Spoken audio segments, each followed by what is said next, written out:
Here we go. I'm just going to get started here milling down some lumber. I went over to the jointer where I started with the face sides to get a nice reference edge before moving on to the sides.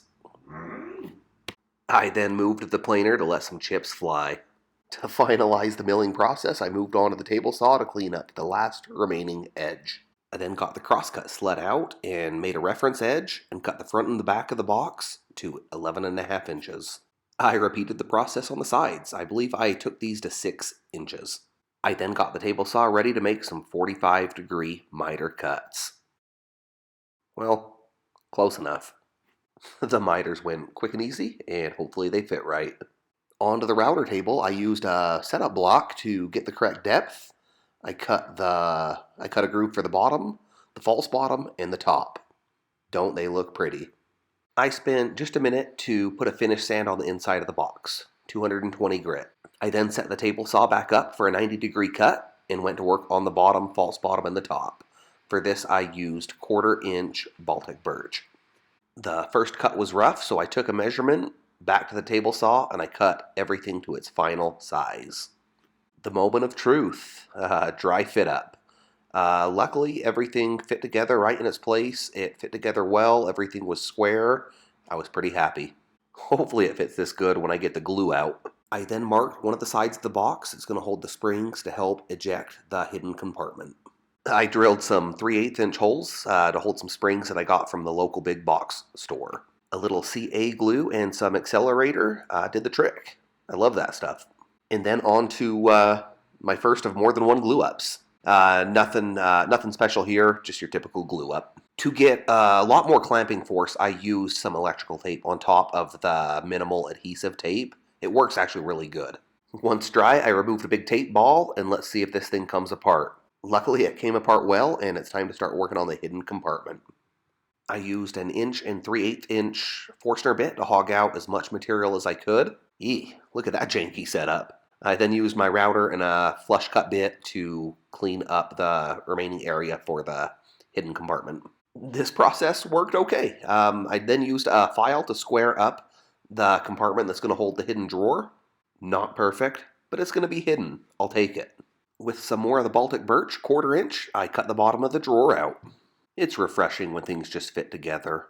I then began constructing the drawer. The drawer process was pretty quick and easy. I used leftover wood, tight bond, and brad nails. I then cut a piece of mild steel that I'm going to use for the locking mechanism. I scribed a line down the center of it and drilled 2 holes that are going to screw it down to the drawer. Here we go for the dry fit. Boing, boing. I think it's going to work. CA glue and accelerator to the rescue. I used that to hold the piece of steel down to a wedge that I cut with a 7-degree angle. I then pre-drilled, screwed it down, and it works great. I then put some layout fluid onto the locking mechanism, slid it into place, and was left with a beautiful layout line. There's probably a better way to do that, but it worked. I then just did a little bit of chisel work and cut a little notch into the false bottom. Drilled a hole for the hidden key that's going to be made shortly to unlock this thing, and found my dog staring at me. This means it's dinner time. It's also time for us to call it a night. Here we go. It slides in, locks, but does it unlock? Drum roll.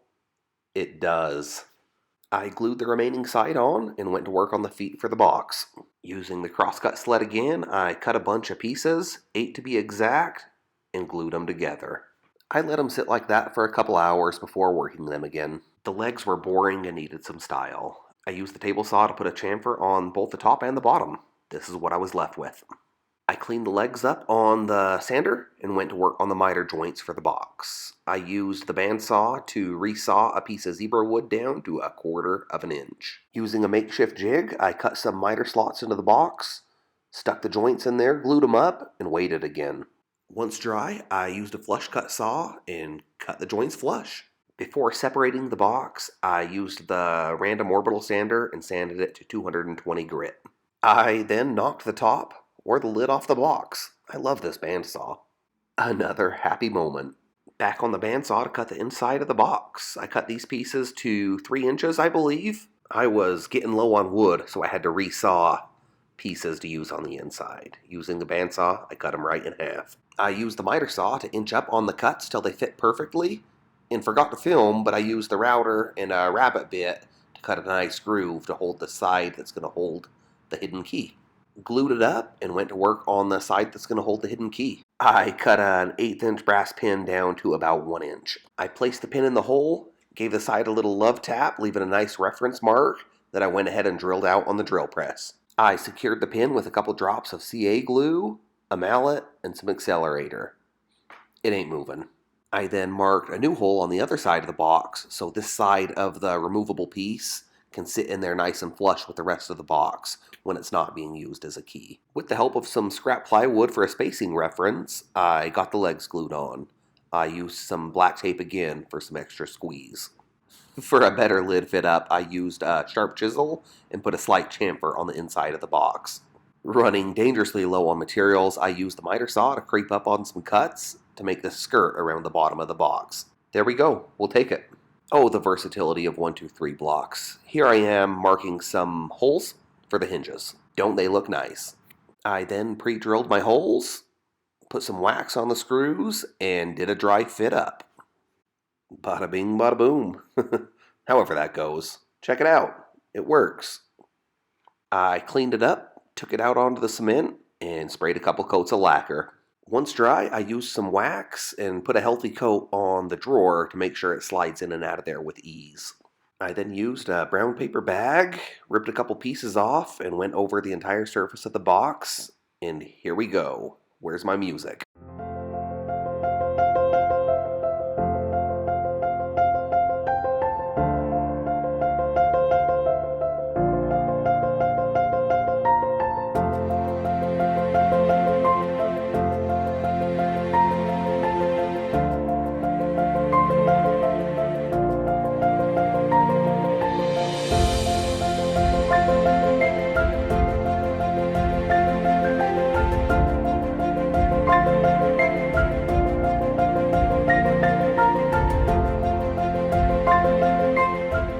This was so much fun. I appreciate you all for watching. We'll see you soon.